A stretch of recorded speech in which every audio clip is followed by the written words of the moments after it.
साल की मनीषा, लेकिन 2 दिन बाद 13 अगस्त को सिंघानी गांव के खेत में मिलती है मनीषा की।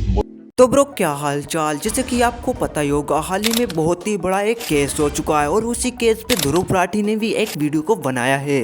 जैसे कि आप जानते होगा, मनीषा नाम की एक लड़की, उसके साथ बहुत कुछ गलत होता है और उस पे ही ध्रुव राठी अपना रिएक्शन और अपना ओपिनियन देते हैं। और लास्ट में ध्रुव राठी कुछ ऐसा कहते हैं जो सच में सब लोगों को सुनना चाहिए। इवन बहुत ही लोगों का कहना है कि ध्रुव राठी लास्ट में जो कहा है वो बहुत ही सही कहा है ध्रुव राठी ने। चलिए ध्रुव राठी ने उस टॉपिक से रिलेटेड क्या कहा और यानी कि वो मनीषा नाम की लड़की से भी रिलेटेड क्या कहा और क्या नहीं कहा, चलिए मैं बिना टाइम के वो वीडियो को लगा देता हूँ। 19 साल की मनीषा एक प्ले स्कूल टीचर जो अपने सपने पूरा करना चाहती थी, लेकिन 11 अगस्त 2025 को जब वो अपने घर से निकली उसके बाद कभी वापस नहीं लौटी। हरियाणा के भिवानी डिस्ट्रिक्ट में रहने वाली मनीषा 11 अगस्त को स्कूल के बाद बीएससी नर्सिंग के एडमिशन के लिए एक कॉलेज गई थी, जिसके बाद उनका फोन बंद हो गया। फैमिली ने पुलिस को कंप्लेन दी, लेकिन पुलिस ने कहा किसी के साथ भाग गई होगी, 2 दिन में वापस आ जाएगी। लेकिन 2 दिन बाद 13 अगस्त को सिंघानी गांव के खेत में मिलती है मनीषा की मूर्ति।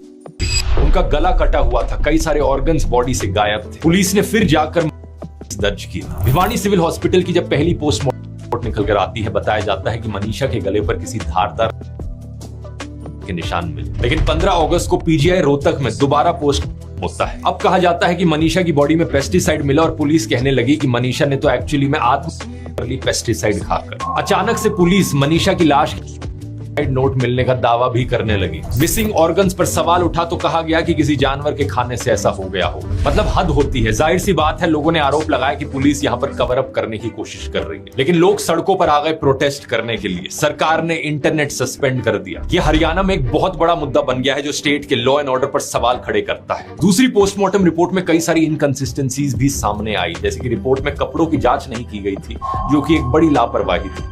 पेस्टिसाइड से मौत पर मुंह में झाग, उल्टी या नाक से खून जैसी चीजें होती हैं, लेकिन रिपोर्ट में इन सब चीजों का जिक्र नहीं किया गया था। इसके अलावा मनीषा का फोन टूटा हुआ मिला था। अगर कोई आत्महत्या करना चाहेगा तो अपना फोन क्यों तोड़ेगा पहले। और ऑर्गन्स की अगर बात की जाए, अगर जानवरों ने ऑर्गन्स को खाया था, कपड़े सही सलामत कैसे थे। 2 पोस्टमार्टम रिपोर्ट्स में इतने डिफरेंसेस के कारण अब फैमिली की रिक्वेस्ट पर दिल्ली एम्स में एक तीसरी बार अब जांच सीबीआई को दे दी गई है, लेकिन मनीषा की फैमिली और हरियाणा की जनता अभी तक भी जस्टिस का इंतजार कर रहे हैं। सवाल यह है कि क्या इतने सारे पब्लिक प्रेशर के बाद मनीषा को जस्टिस मिल पाएगा या ये केस भी बाकियों की तरह एक अनसॉल्व्ड मर्डर केस रह जाएगा। तो ब्रो आपका इस मुद्दे पे क्या कहना है कमेंट में जरूरी बताना और जानने से पहले वीडियो को लाइक, चैनल को सब्सक्राइब कर देना ऐसे ही खतरनाक अपडेटों से जुड़े रहने के लिए। और ये भी बता के जाना जो ध्रुव राठी कह रहे थे वो सही है या फिर गलत, कमेंट में जरूर बता के जाना। तब तक के लिए बाय।